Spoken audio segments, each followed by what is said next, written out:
नमस्कार, स्वागत है आपका वीके न्यूज में।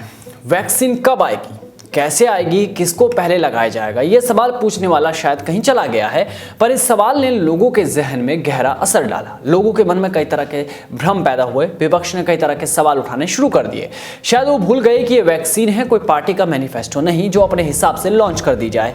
इन नेताओं ने वैक्सीन को लेकर इतनी जल्दबाजी मचाई थी जैसे पड़ोस की शादी में लोग पनीर की सब्जी पर धावा बोलते हैं। खैर, पहले आप ये ट्वीट देखिए, इसके बाद मामले को भी समझाते हैं। ये ट्वीट है कांग्रेस के राजकुमार राहुल गांधी जी का, जो इन दिनों किसी काम से बाहर गए हैं, किसी को नहीं मालूम, हो सकता है उनका व्यक्तिगत टूर हो। पर आप इस ट्वीट को ध्यान से देखिए। 23 लाख लोगों को वैक्सीन दी जा रही है। चीन, यूएस, यूके, रशिया में स्टार्ट हो चुका है।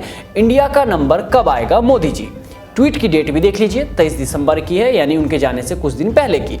इस सवाल के साथ वो कहीं चले गए, शायद खुद ही जवाब ढूंढने लग गए होंगे। इस बारे में किसी को कोई जानकारी नहीं है। अब पहली बात तो ये कि राहुल गांधी के इस सवाल से उनकी बौद्धिक क्षमता का पता खुद ही चल जाता है, जिसका जिक्र बराक ओबामा कर चुके हैं। दरअसल आप खुद ही सोचिए, जब आप बीमार होंगे तो डॉक्टर के पास जाएंगे, बढ़ई या फिर लुहार के पास नहीं जाएंगे। तो वैक्सीन को लेकर सवाल डॉक्टर्स और वैज्ञानिक से पूछा जाना चाहिए था। मोदी से सवाल का क्या मतलब?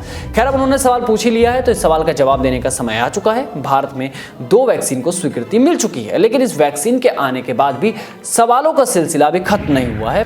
पहले अखिलेश यादव ने इस वैक्सीन का विरोध जताया और इसे बीजेपी वाली वैक्सीन बता दी।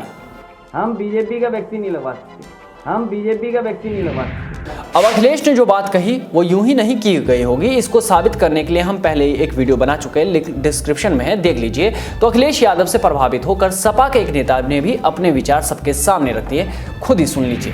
और हमें लगता है कि बाद में लोग कह दें कि नहीं, जनसंख्या कम करने के लिए, मारने के लिए लगा दिए वैक्सीन, तो आप नपुंसक बना, कुछ भी हो सकता है। क्या बात है, क्या ज्ञान दिया है इन नेताओं ने।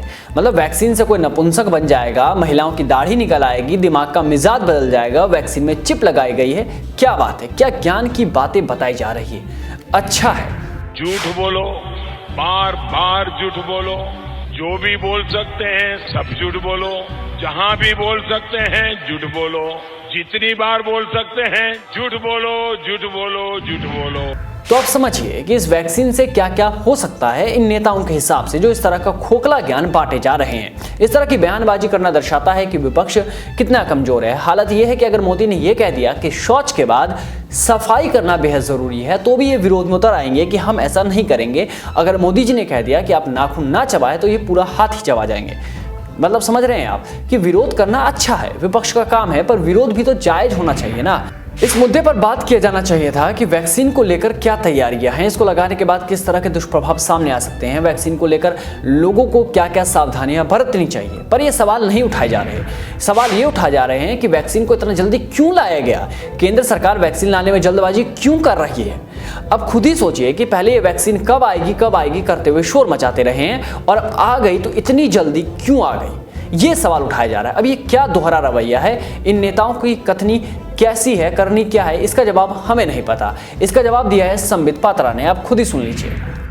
2 प्रजाति बहुत परेशान है वैक्सीन आने के बाद। कोरोना वायरस बहुत परेशान है और कांग्रेस पार्टी बहुत परेशान है। समझ में आ रहा है कोरोना वायरस क्यों परेशान है, क्योंकि कोरोना वायरस के दिन अब गिने चुने रह गए हैं। कांग्रेस क्यों परेशान है, इसका जवाब कांग्रेस को ही देना पड़ेगा। तो देखा आपने कैसे कुछ खास नेता वैक्सीन के मामले को राजनीतिक रंग दे रहे हैं। अब इस पर क्या कहें, आप समझ ही गए होंगे कि ये नेता क्या कर रहे हैं और कैसे लोगों को बरगलाने की कोशिश कर रहे हैं, और वैक्सीन को लेकर तमाम तरह की भ्रांतियां मार्केट में फैलाई जा रही है। इस रिपोर्ट में बस इतना ही। देश और दुनिया की तमाम बड़ी खबरों से जुड़े रहने के लिए बने रहिए वीके न्यूज के साथ। नमस्कार।